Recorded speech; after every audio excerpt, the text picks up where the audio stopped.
The monitoring software incident was particularly revealing because it showed Marcus's complete disregard for basic corporate security protocols. I knew from my HR background that installing unauthorized surveillance software could expose the company to massive liability issues, not to mention potential lawsuits from employees whose privacy rights were violated. The fact that Kevin had refused to install it showed professional integrity. The fact that Marcus had written him up for it showed either dangerous incompetence or willful disregard for company policy. Each incident got meticulously documented in my growing file. I had statements from Jennifer and Kevin, copies of their formal reprimands, evidence of Marcus's expense fraud, and detailed records of his inappropriate behavior toward me and other female employees. But I knew that documentation alone wasn't enough. I needed allies within the company's power structure, people who could ensure that this information reached the right decision-makers. That's when I started making strategic phone calls. My first call went to Janet Morrison in legal. Janet and I had worked together on a sexual harassment case 2 years earlier involving a manager in the finance department who had been making unwanted advances toward junior staff members. I had provided crucial testimony in that case, and Janet had been impressed with my knowledge of employment law and my thorough documentation of incidents. Janet, I need some clarification on our company's anti-retaliation policy, specifically as it relates to employees who report harassment or discrimination. Sarah, is this about a hypothetical situation or an actual case? Janet's voice was immediately serious. Let's call it a developing situation. I want to make sure I understand the protections available to employees who might need to report ongoing issues with a supervisor. We talked for 25 minutes. Janet confirmed what I already knew. California law provided extensive protections for employees who reported harassment, discrimination, or other illegal activities. She also mentioned that the company had recently updated its internal policies to exceed state requirements, partly due to pressure from the board of directors who were concerned about potential liability exposure. My second call went to our external auditing firm, Morrison & Associates. David Chun was a senior partner there, and we had dated briefly 3 years ago. The relationship hadn't worked out romantically, but we had remained friends and occasionally grabbed coffee when he was in town for client meetings. David, I have some questions about expense report protocols and what constitutes proper documentation for business expenses. That's an interesting question coming from someone in marketing, David said. Is there a specific compliance issue you're concerned about? Let's say I noticed some patterns in expense reports that seemed unusual, and I wanted to understand what would constitute proper documentation versus what might raise red flags in an audit. David spent 30 minutes walking me through the specific documentation requirements for business expenses, the types of charges that typically triggered audit investigations, and the procedures that companies were required to follow when they discovered potential fraud. He also mentioned that Morrison & Associates would be conducting Pinnacle's annual compliance audit in 3 months, and that they always appreciated when employees brought potential issues to their attention early. My third call was the most important one, and also the most personally difficult. Eleanor Blackstone had been like a second mother to me since my own parents died in a car accident when I was in college. She was the one who had encouraged me to study HR law, who had mentored me through my early career, and who had helped me get the job at Pinnacle when I decided to transition into marketing. But Eleanor was also a powerful board member who took corporate governance very seriously, and I knew she wouldn't appreciate any attempt to use our personal relationship for professional gain. Aunt Eleanor, I need to talk to you about something, and I hashtag the security escort. They say revenge is a dish best served cold. In corporate America, it's best served with a side of proper documentation and witnessed by security cameras. My name is Sarah, and I've been working at Pinnacle Solutions for 8 years. What happened last Tuesday taught me that sometimes the most satisfying victories come wrapped in company policy and tied with a termination letter. Don't forget to hit that like button and follow Office Drama Daily for more workplace justice stories. It all started 6 months ago when Marcus Wellington got promoted to Regional Sales Director. Marcus had that particular brand of arrogance that comes from failing upward through 3 different companies. You know, the type: expensive suits that cost more than my monthly rent, loud voice in meetings that drowns out actual expertise, and the unshakable belief that his mediocre ideas were revolutionary breakthroughs that would transform the industry forever. The promotion announcement came on a rainy Thursday morning. I was sitting at my desk in the marketing department, reviewing quarterly campaign performance metrics, when the company-wide email landed in my inbox. Subject line: Exciting leadership changes in sales division. I clicked it open and there was Marcus's headshot, all teeth and overconfidence, staring back at me from the screen. The email was full of corporate speak about driving growth initiatives and leveraging synergistic opportunities. Translation: They were putting a wolf in charge of the henhouse. I should mention something about myself that Marcus never bothered to learn. Despite working in the same building for the previous 2 years as a mid-level sales associate. Before joining Pinnacle's marketing department, I spent 5 years in HR compliance at Fortune 500 companies like Meridian Corp and Global Dynamics. I know employment law like some people know sports statistics, every clause, every precedent, every loophole that can protect employees or hang employers out to dry. I also happen to be the goddaughter of Eleanor Blackstone, who sits on Pinnacle's board of directors and has been fighting for better workplace policies since before Marcus learned how to spell synergy. But Marcus never asked about my background. He was too busy making assumptions based on my quiet demeanor and the fact that I preferred listening in meetings rather than hearing myself talk.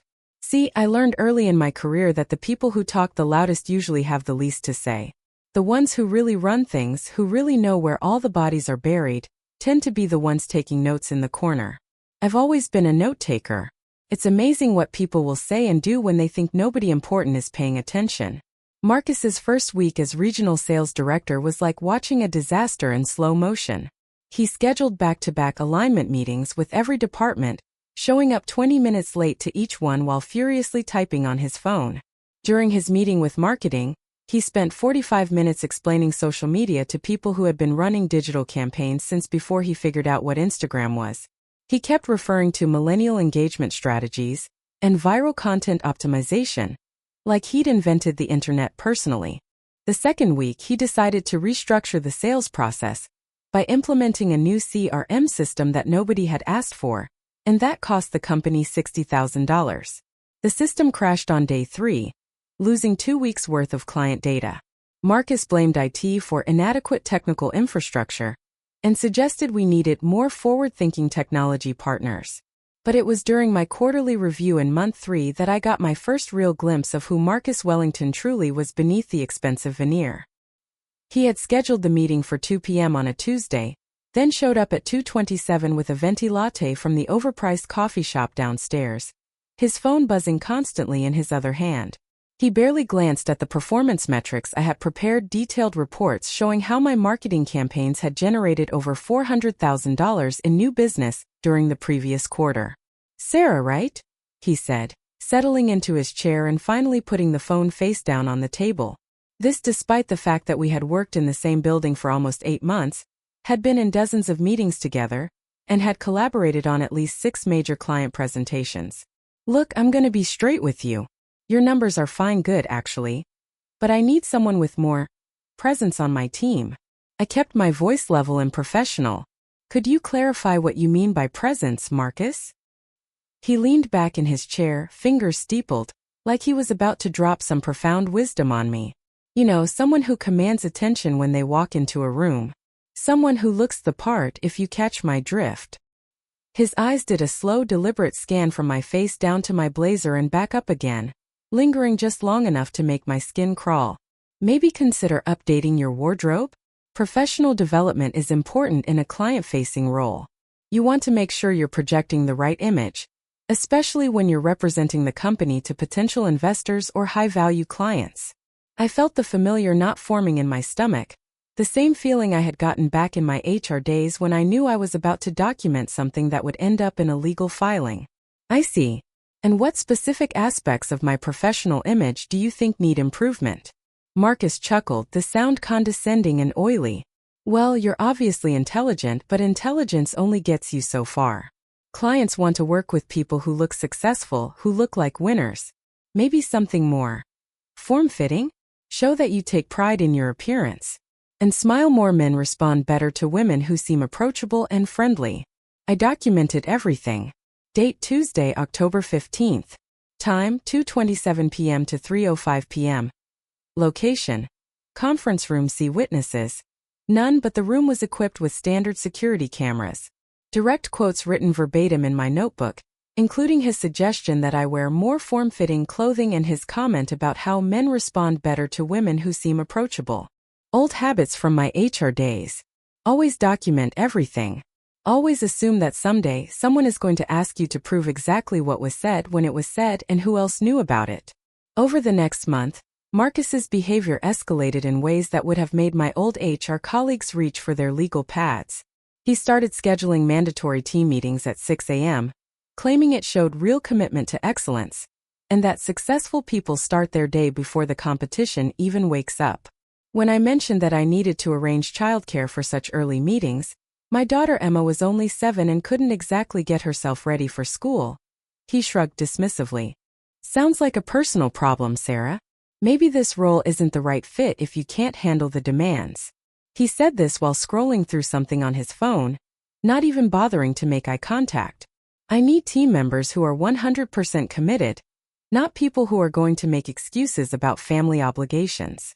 The irony, of course, was that Marcus regularly left work at 3:30 on Fridays for his standing golf appointments, and had been known to disappear for 2-hour client lunches that everyone knew were just him hitting balls at the driving range. But apparently, my need to ensure my second grader didn't walk home to an empty house was a lack of commitment.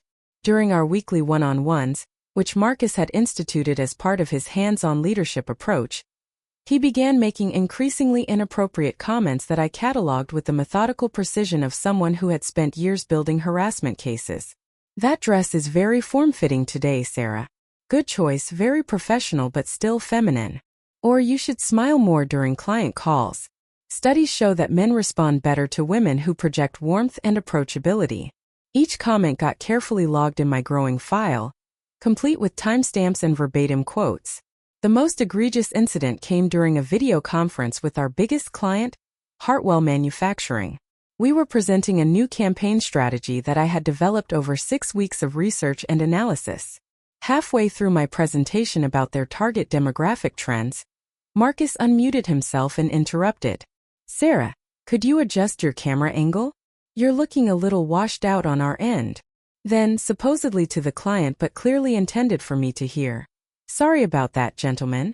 You know how women are with technology. I finished the presentation professionally, secured the client's approval for the campaign, and then spent my lunch break writing a detailed incident report. Date November 3rd. Time 10:15 a.m. to 11:30 a.m. Attendees: Marcus Wellington, myself, 3 executives from Hartwell Manufacturing, and 2 junior associates from our strategy team. Comments made by Marcus Wellington regarding my technical competence and his generalization about women's abilities with technology. Impact: potential damage to professional reputation in front of major client. But the real breaking point came during the Henderson Industries presentation. This was the big one, a potential $2.5 million account that could single-handedly make our quarterly numbers. I had spent 3 weeks developing a comprehensive marketing strategy that would revolutionize their customer acquisition process and save them over $200,000 annually in advertising costs. The presentation was scheduled for Thursday morning, and Henderson's CEO had specifically requested to meet with me after seeing my work on the Hartwell campaign. Wednesday evening at 6:47 p.m., my phone rang at home. I was helping Emma with her math homework when Marcus's name appeared on the caller ID. Sarah, change of plans for tomorrow. I'll be handling the Henderson presentation myself. I carefully set down Emma's pencil and walked into the kitchen where I could speak privately. Marcus, I developed this entire proposal from the ground up. The client specifically requested to meet with me after reviewing my previous work. They're expecting me to present. And as your supervisor, I'm making an executive decision. This is too important to leave to chance. His voice had that particular tone that men use when they've already decided something and are pretending to have a reasonable conversation about it. Forward me all your files tonight, the presentation slides, research data, cost projections, everything. I'll need time to review it all before the meeting. Marcus, this presentation contains 6 months of market research and strategic analysis. You won't have time to master all the details by tomorrow morning. Sarah, I've been in sales longer than you've been out of college. I think I can handle a marketing presentation." The condescension dripped through the phone line. "Just send me the files and let me worry about the execution." I sent him everything at 7:32 p.m., along with a detailed email outlining the key talking points, potential client concerns, and strategic rationale behind each recommendation. I also blind copied myself on the email and saved everything to my personal drive, another old HR habit that was about to pay dividends. The next morning, I watched through the glass walls of Conference Room A as Marcus delivered my presentation word for word to the Henderson Industries team. He stumbled through the technical sections, clearly unfamiliar with the data he was presenting, but managed to get through the key points. When the Henderson CEO asked about market penetration strategies in the automotive sector, Marcus gave a generic response that completely missed the client's specific needs in that industry. Despite his fumbling, Henderson Industries was impressed enough with the overall strategy, my strategy, to sign the contract. Within an hour of the meeting ending, Marcus sent a company-wide email taking full credit for the win. After weeks of intensive research and strategic planning, he wrote, "I'm pleased to announce that we've successfully secured the Henderson Industries account. This represents the largest single contract in our division's history and demonstrates our team's commitment to innovative marketing solutions." He mentioned me exactly once, suggesting that I had provided some basic research support for his breakthrough presentation. That's when I decided it was time to make some phone calls. But first, I needed to understand exactly how deep Marcus's problems went. So I started paying closer attention to his daily activities, his expense reports, and his interactions with other employees. What I discovered over the following weeks painted a picture of someone who was either completely oblivious to basic ethical standards or simply didn't care about the consequences of his actions. Marcus had been charging personal expenses to company credit cards with breathtaking audacity. $1,000 dinners at Morton's Steakhouse for client entertainment, except the supposed clients were vegetarian and had never heard of these meetings. Golf outings at exclusive country clubs for relationship building, with clients who didn't play golf and were never invited. Weekend trips to five-star resorts in Napa Valley for market research, complete with charges for couples massages and premium wine tastings. I discovered this pattern by doing something that Marcus clearly never expected anyone to do. I actually read the expense reports that circulated through our department for approval signatures. Most people just signed them without looking, assuming that someone else higher up the chain was doing the actual oversight. But I remembered from my HR days that expense fraud was one of the easiest ways to build a termination case, because the evidence was literally documented in the company's own financial systems. Marcus's November expense report was a masterpiece of creative accounting. $347 for client dinner with Weston Automotive prospects. Except I knew for a fact that Weston Automotive had been vegetarian for the past 5 years due to ethical concerns about factory farming. $560 for golf outing with Morrison Industries decision makers. Except Morrison Industries was run by Rebecca Chun, who had famously never played golf and had publicly criticized the sport as an elitist waste of resources in a LinkedIn article that went viral last year. The real gem was his weekend trip to Auberge du Soleil in Napa Valley, which he had categorized as market research for luxury consumer demographics. The itemized receipt, which he had apparently forgotten was attached to the expense report, included charges for a couple's massage, a private wine tasting for 2, and dinner at the resort's most expensive restaurant. The total came to over $3,000, all charged to the company's research and development budget. I photographed every page with my phone and stored the images in a secure folder on my personal cloud drive. Then I started investigating further. Marcus's pattern of targeting other employees became apparent once I knew what to look for. Jennifer Reyes from accounting had received a formal written reprimand for chronic tardiness after arriving 5 minutes late to work due to a medical appointment. The reprimand went into her permanent file and affected her performance review, potentially impacting her chances for promotion. But I knew Jennifer. We had started at Pinnacle around the same time, and she was one of the most punctual people I'd ever met. She averaged arriving at work 15 minutes early and often stayed late to finish projects. When I asked Jennifer about the incident over coffee, she looked embarrassed. It was for my mammogram. I'm 38, and my doctor recommended starting annual screenings because of family history. The appointment ran longer than expected, and I texted Marcus to let him know I'd be a few minutes late. I even offered to make up the time during lunch. What did Marcus say when you offered to make up the time? He said it wasn't about the time, it was about setting an example for other employees. That if he made exceptions for me, everyone would start showing up late. Jennifer stirred her coffee nervously. Sarah, I've never been late before that day. Not once in 3 years. And it was for a cancer screening. I documented everything. Date, time, circumstances, Jennifer's exact words, and the fact that Marcus had chosen to formally discipline an employee for attending a medically necessary appointment rather than simply accepting her offer to make up the missed time. Kevin Martinez from IT had received a formal reprimand for insubordination and failure to follow management directives after he had refused to install unauthorized software on company computers. When I talked to Kevin, he seemed frustrated and worried about his job security. Marcus wanted me to install some kind of monitoring software that would track every website employees visited, every email they sent, and every file they accessed. He said it was for productivity optimization, but the software he wanted wasn't approved by our security team, and it would have violated about 6 different privacy policies, Kevin explained. I told him I couldn't install it without proper authorization from the CIO and legal approval. That's when he wrote me up for questioning his authority. But Marcus's most spectacular display of poor judgment came during the quarterly budget review meeting. This was a formal presentation to senior leadership, including CEO Harrison Pemberton, CFO Rachel Thompson, and the heads of all major departments. Marcus had been scheduled to present the sales department's performance metrics and projections for the following quarter. I wasn't supposed to be in that meeting, but I had been asked to provide marketing support materials for the presentation, so I was sitting in the back of the room with my laptop, ready to answer any questions about campaign performance data. What I witnessed was a masterclass in professional self-destruction. Marcus started strong, presenting the sales numbers with his usual confident swagger. The department had indeed performed well that quarter, largely due to contracts I had helped secure. But Marcus presented everything as evidence of his exceptional leadership.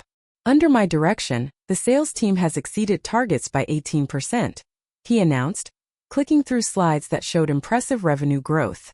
But then Harrison Pemberton asked a simple question that exposed the foundation of Marcus's entire presentation. Marcus, these numbers are impressive, but I'm curious about the cost structure behind these sales wins. What's our customer acquisition cost looking like compared to previous quarters? Marcus froze. It was obvious he had no idea what the customer acquisition cost metrics were, despite the fact that this was basic information that any sales director should know off the top of his head. Well, Harrison, that's a great question. The CAC numbers are. They're very competitive this quarter. Can you give me specific figures? I don't have those exact numbers in front of me right now, but I can follow up with detailed breakdowns after the meeting. Rachel Thompson, the CFO, looked puzzled. Marcus, customer acquisition cost is usually a primary metric in sales presentations. How are you tracking our OI on marketing spend without those figures? Marcus was starting to sweat. Obviously, we track all the relevant metrics, Rachel. I just focused this presentation on the big picture revenue story, rather than getting bogged down in granular details. That's when Harrison asked the question that destroyed Marcus's credibility completely. Marcus, I'm looking at some expense reports that came across my desk for approval. Can you explain a $3,000 charge to Auberge du Soleil that's categorized as market research? The room went completely silent. I could see Marcus's face go from red to pale in a matter of seconds. That was legitimate market research into luxury consumer demographics. We're exploring opportunities in the high-end market segment. Market research that included couples massages and premium wine tastings? Marcus opened and closed his mouth several times without making any sound. Finally, he managed to stammer. Those were networking activities with potential high-value clients. What clients? I'd have to check my notes to give you specific names. Harrison's expression was stone cold. Marcus, I think we need to have a more detailed conversation about expense management and proper documentation procedures. Please see me in my office after this meeting. I watched Marcus gather his presentation materials with shaking hands while the rest of the meeting continued around him. He looked like a man who had just realized he was standing on quicksand, and every movement was making him sink faster. That afternoon, I received a text message from Eleanor. Meeting scheduled for Monday. Stay professional and document everything. But Marcus wasn't done digging his own grave. The final straw came 3 weeks later, and it was so egregious that even I was surprised by his audacity. Marcus called an emergency staff meeting on Friday at 4:30 p.m., a time when most people were trying to wrap up their week and get home to their families. The meeting was scheduled in the main conference room, and attendance was listed as mandatory for all sales and marketing staff. When we all assembled, Marcus stood at the front of the room with a stack of papers and a grim expression that he probably thought made him look like a serious executive. Instead, he looked like someone who was barely hanging on to his authority and knew it. "I've been reviewing team performance over the past quarter," he announced, his voice carrying that artificial authority that insecure managers use when they're trying to assert dominance. "And frankly, I'm disappointed. While our revenue numbers look good on paper, I'm seeing a lack of commitment and urgency that's unacceptable in a competitive market environment." Several people exchanged glances. The sales and marketing teams had been working overtime for months, regularly staying late and coming in on weekends to meet Marcus's constantly shifting priorities and unrealistic deadlines. Effective Monday morning, everyone in this room will be working mandatory overtime until we meet our quarterly targets. I'm talking about 60-hour weeks minimum, with Saturday availability as needed. No exceptions, no excuses, no special accommodations for personal commitments. The room was dead silent. I could see Jennifer shifting uncomfortably in her seat. She was a single mother with 2 young children, and mandatory Saturday work would create serious childcare challenges. Kevin looked stunned. He had already been working 12-hour days trying to keep up with Marcus's technology demands. I raised my hand slowly. Marcus, California labor law requires 72 hours advance notice for mandatory overtime scheduling, and employees have the right to decline overtime work that conflicts with pre-existing personal commitments. Marcus's face immediately flushed red. "Are you questioning my authority, Sarah? I'm clarifying legal requirements that protect both the employees and the company from potential liability issues." "Legal requirements?" His voice was getting louder, and I could see that familiar vein starting to bulge in his forehead. "You're in marketing, not HR. You don't get to lecture me about legal requirements. Stay in your lane." "I'm simply pointing out that mandatory overtime without proper notice violates state employment law and could expose the company to significant fines and lawsuits." I kept my voice calm and professional, even though my heart was racing. "Perhaps we should consult with HR and legal before implementing this policy." Marcus slammed his hand on the conference table, making several people jump. "I don't need to consult with anyone. I'm the regional sales director, and I make the decisions for this department. If you don't like the way I run things, maybe you should start looking for another job." The room was so quiet you could hear the air conditioning humming. Marcus had just threatened my employment in front of 15 witnesses because I had pointed out that his proposed policy violated employment law. From an HR perspective, it was like watching someone pour gasoline on themselves and then light a match. I smiled politely and made a note in my planner. "I understand your position, Marcus. I'll make sure to document this conversation for future reference." Something in my tone must have registered as a threat, because Marcus's expression shifted from anger to uncertainty. But it was too late. He had already said the words, and everyone in the room had heard them. That weekend I made one final phone call, this time to Harrison Pemberton directly. Eleanor had arranged the introduction and paved the way for the conversation. "Mr. Pemberton, I believe there are some urgent compliance issues that require your immediate attention, and I have extensive documentation that I think you should review before they escalate into legal problems for the company." Monday morning arrived with an energy that felt different from the usual start-of-week routine. I noticed additional security guards in the lobby when I arrived at 7:45 a.m., and there seemed to be more activity than usual in the executive offices on the top floor. HR Director Patricia Wellness walked past my desk around 9:30, looking unusually serious and carrying a thick folder that I suspected contained the preliminary investigation materials that Eleanor had mentioned. Marcus swaggered in at his usual 10 a.m., completely oblivious to the storm that was gathering around him. He grabbed his usual overpriced coffee from the lobby cafe and spent the first hour of his workday loudly complaining to anyone who would listen about his weekend tennis game and how the court conditions at his country club weren't up to his standards. If he noticed the increased security presence or the unusual number of meetings happening in the conference rooms, he didn't show it. At 11:15 a.m. my phone rang. The caller ID showed an internal extension I didn't recognize. Sarah-chan, this is Patricia Wellness from HR. Could you come to conference room B, please? And please bring any documentation you might have regarding workplace issues in the sales department. I gathered my materials carefully. 3 months of meticulous documentation, organized in chronological order with supporting evidence for every incident. Copies of expense reports, email exchanges, witness statements, and detailed notes from every inappropriate conversation. I had learned long ago that in corporate investigations, the person with the best documentation usually wins. Conference room B was the largest meeting space on our floor, typically reserved for major client presentations or all-hands meetings. When I walked in, I understood immediately why they had chosen it. The room was packed with people I recognized as the key players in any serious corporate investigation. Patricia Wellness sat at the head of the long conference table, flanked by our external legal counsel from Williams & Associates and 2 people I didn't recognize but who had the unmistakable bearing of professional investigators. Harrison Pemberton was participating via video call from the New York office, his image displayed on the large screen at the far end of the room. A court stenographer sat in the corner with her equipment, ready to create an official transcript of everything that was said. Sarah, thank you for coming, Patricia said formally.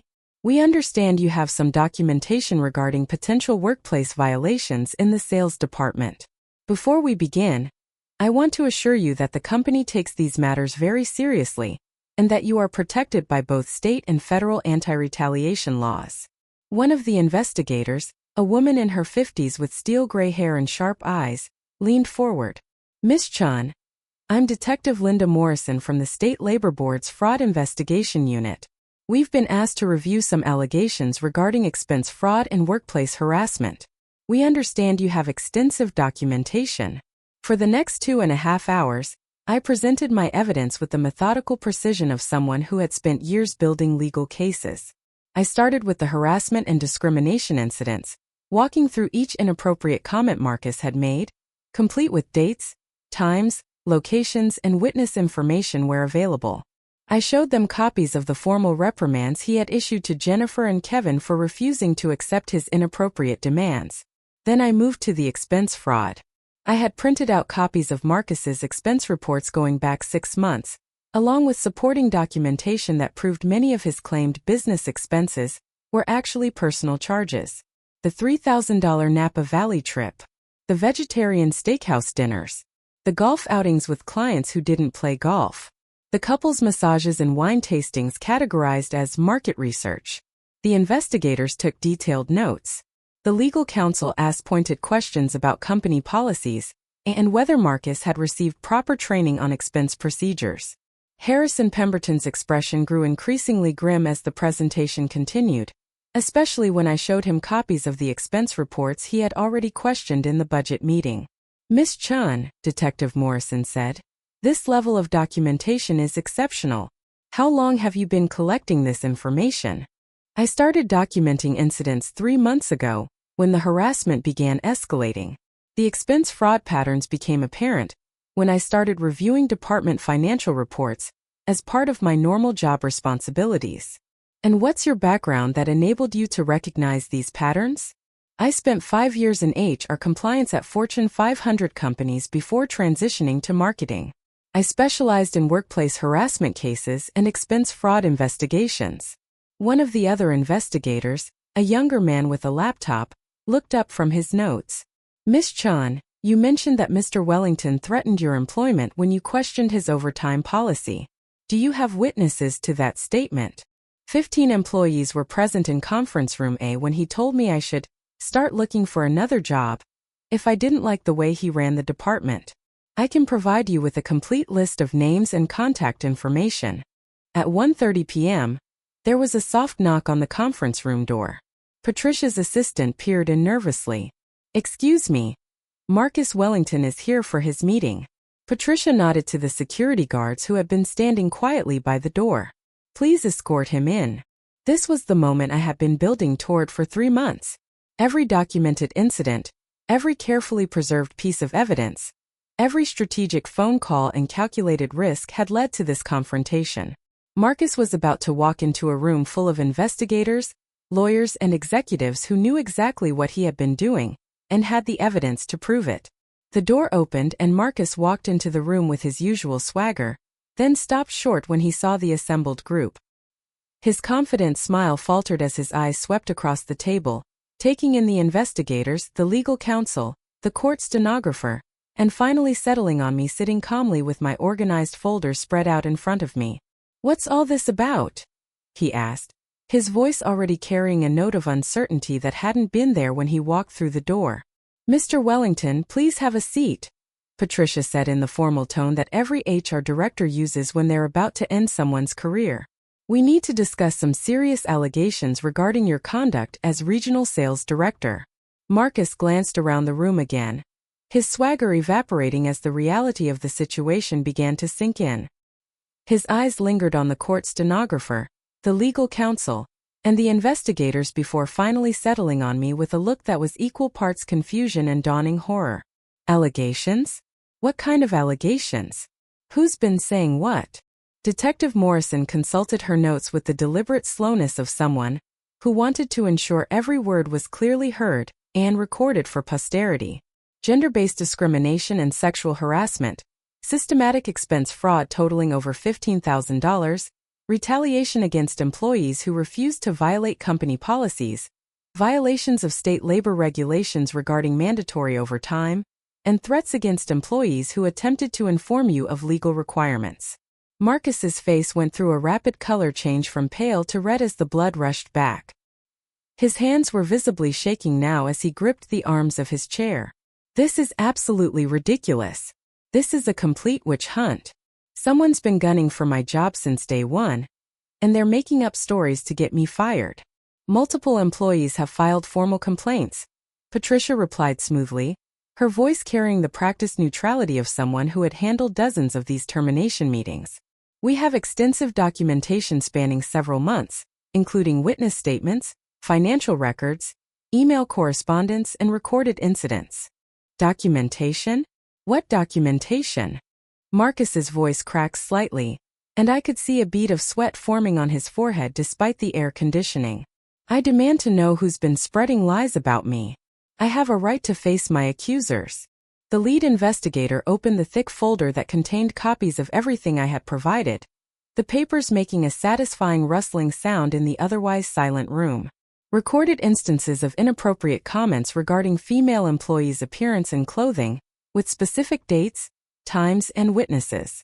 Unauthorized personal expenses charged to company accounts, including fraudulent claims for client entertainment that never occurred.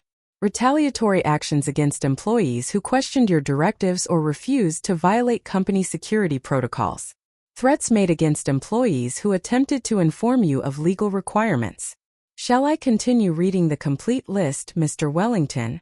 Marcus was breathing heavily now, his confident facade completely shattered like glass hitting concrete. He looked around the room desperately, searching for some ally or escape route that didn't exist. "This is character assassination. Someone's been plotting against me from the beginning. Sarah put you up to this, didn't she?"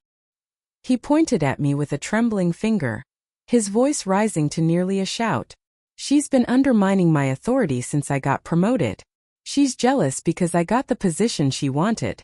Actually," Harrison Pemberton's voice cut through the video call with the cold authority of someone who had built a multi-million-dollar company from the ground up and didn't tolerate executives who threatened its reputation or legal standing. "These allegations came to my attention through a board member who was concerned about potential liability issues that could expose the company to significant legal and financial consequences. This investigation was initiated at the highest levels of corporate governance." Marcus's eyes widened as the full implications hit him like a freight train. He looked at me with dawning horror, finally beginning to understand exactly who he had been dealing with for the past 6 months. His mouth opened and closed several times without producing any sound, like a fish gasping for air. How did you? Who do you know? What connections do you have? Mr. Wellington, Patricia interrupted before I could respond, her voice cutting through his panic with professional efficiency. Effective immediately, you are terminated for cause. Your access to all company systems has been revoked, your corporate credit cards have been canceled, and security will escort you from the building within the next 15 minutes. Your final paycheck will be calculated according to company policy, but given the nature of your termination, you will not be eligible for severance pay or continued benefits. You can't do this to me. Marcus shot to his feet so violently that his chair rolled backward and hit the wall with a loud crash. I'll sue. I'll take this company for everything it's worth. You can't fire me based on some disgruntled employee's complaints and manufactured evidence. The legal counsel from Williams & Associates spoke for the first time, his voice carrying the quiet confidence of someone who had handled hundreds of wrongful termination lawsuits and knew exactly how this one would end. Mr. Wellington, given the documented evidence of fraud, harassment, and retaliation, along with multiple witness statements and financial records, I would strongly advise against that course of action. The company would be well within its rights to pursue both civil and criminal charges related to your expense fraud alone, not to mention the potential federal charges for harassment and retaliation. Marcus's face went white as the implications sank in. Criminal charges. Federal charges. He looked around the room desperately, his eyes darting from face to face, searching for some sign of sympathy or mercy that simply wasn't there. Criminal charges? Federal charges? For what? Some questionable expense reports? Everyone does that. Everyone charges personal stuff to the company sometimes. $15,000 in fraudulent expenses over 6 months doesn't constitute questionable reports, Mr. Wellington, Detective Morrison said, consulting her notes. That constitutes systematic embezzlement. And when combined with the documented harassment, discrimination, and retaliation, we're looking at potential felony charges that could result in significant jail time. Marcus stumbled backward until he hit the wall, his face a mask of absolute terror. Jail time? You're talking about jail time for expense reports? This is insane. This is completely disproportionate to anything I might have done. Mr. Wellington, Patricia said quietly, her voice carrying a note of finality that left no room for argument. Security is waiting outside. You have 15 minutes to gather your personal belongings from your office. Please be aware that your computer and all company files will be retained as evidence, and that any attempt to access company systems after you leave this building will be considered a criminal act and prosecuted to the full extent of the law. 2 security guards materialized in the doorway as if they had been waiting for their cue. They were both tall, professional-looking men in dark suits who had clearly handled this type of situation many times before. One of them stepped forward and spoke in a calm, authoritative voice. Mr. Wellington, we're here to escort you to your office to collect your personal items, and then to escort you from the building. Please cooperate and this will go smoothly for everyone involved. Marcus looked at the security guards, then back at the assembled investigators and executives, then finally at me. His face cycled through a range of emotions. Anger, disbelief, panic, and finally a kind of hollow recognition. In that moment I could see him finally understanding the full scope of what had happened to him. He had walked into this room thinking he was attending a routine meeting, and he was about to walk out as a terminated employee facing potential criminal charges. This isn't over, he said, his voice barely above a whisper. This isn't over by a long shot. Actually, Mr. Wellington, Harrison Pemberton's voice came through the video screen with finality. It is over.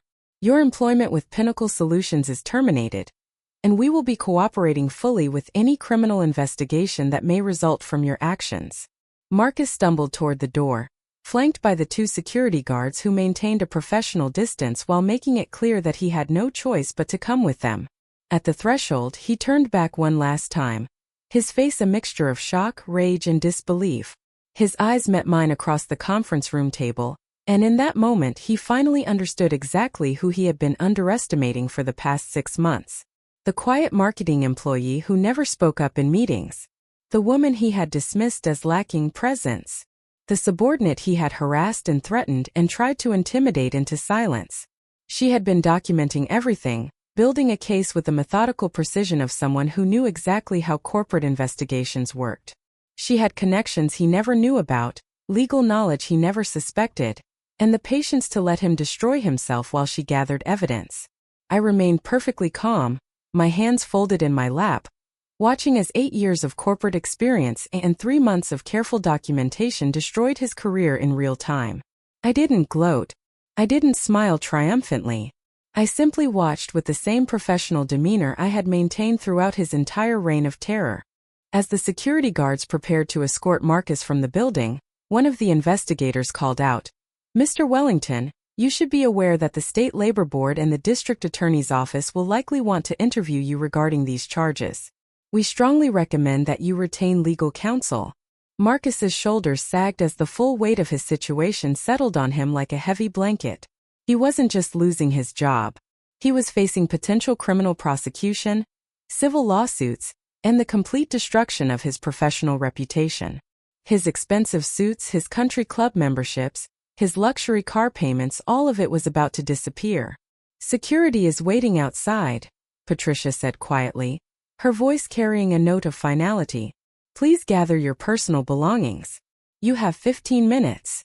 As Marcus stumbled toward the door, flanked by the 2 security guards, he turned back one final time. His eyes swept across the room, taking in the investigators, the legal counsel, the HR director, and the CEO on the video screen.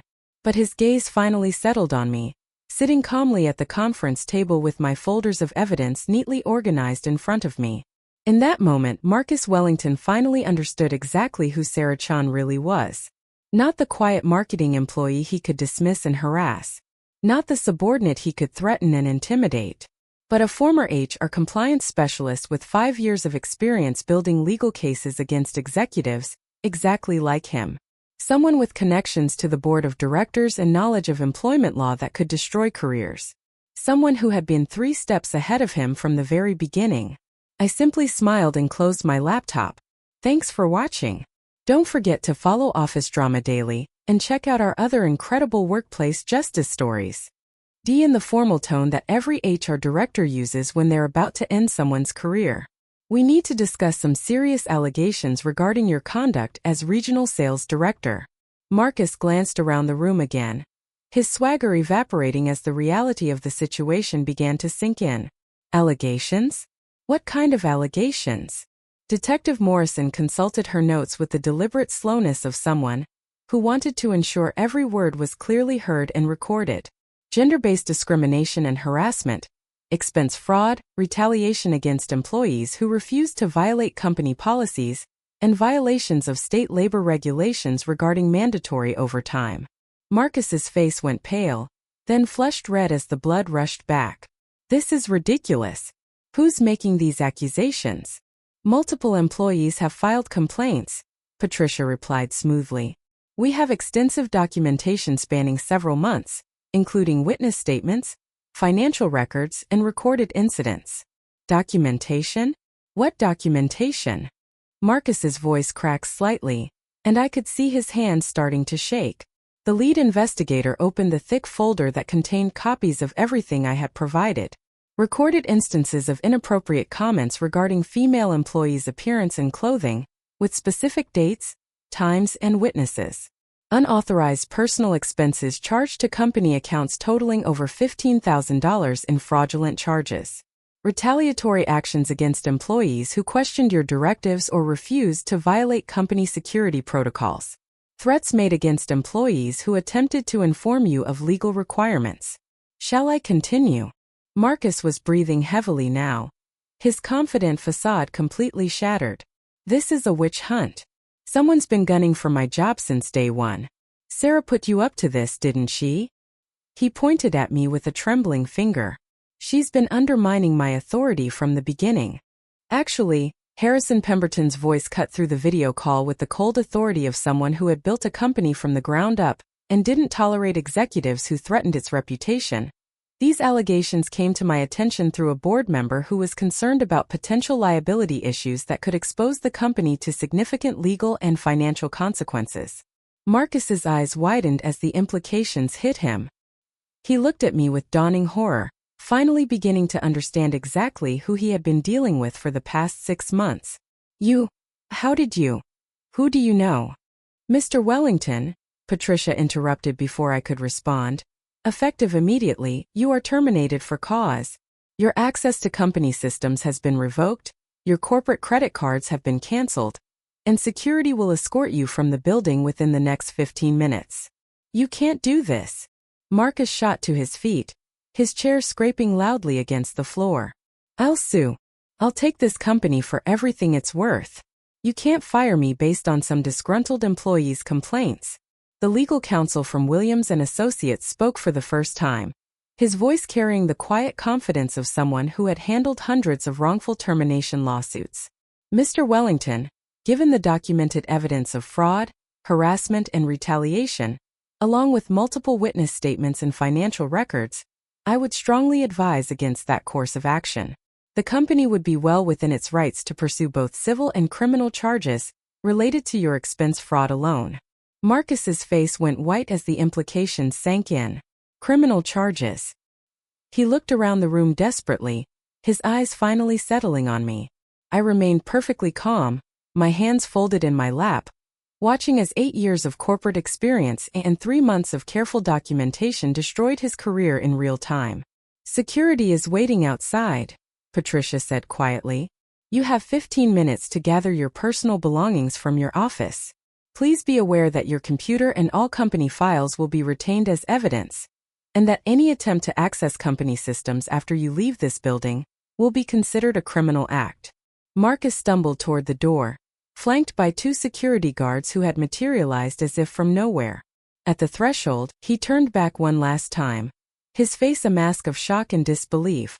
His eyes met mine across the conference room table, and in that moment he finally understood exactly who he had been underestimating for the past 6 months. I simply smiled and closed my laptop. Thanks for watching. Don't forget to follow Office Drama Daily and check out our other incredible workplace justice stories.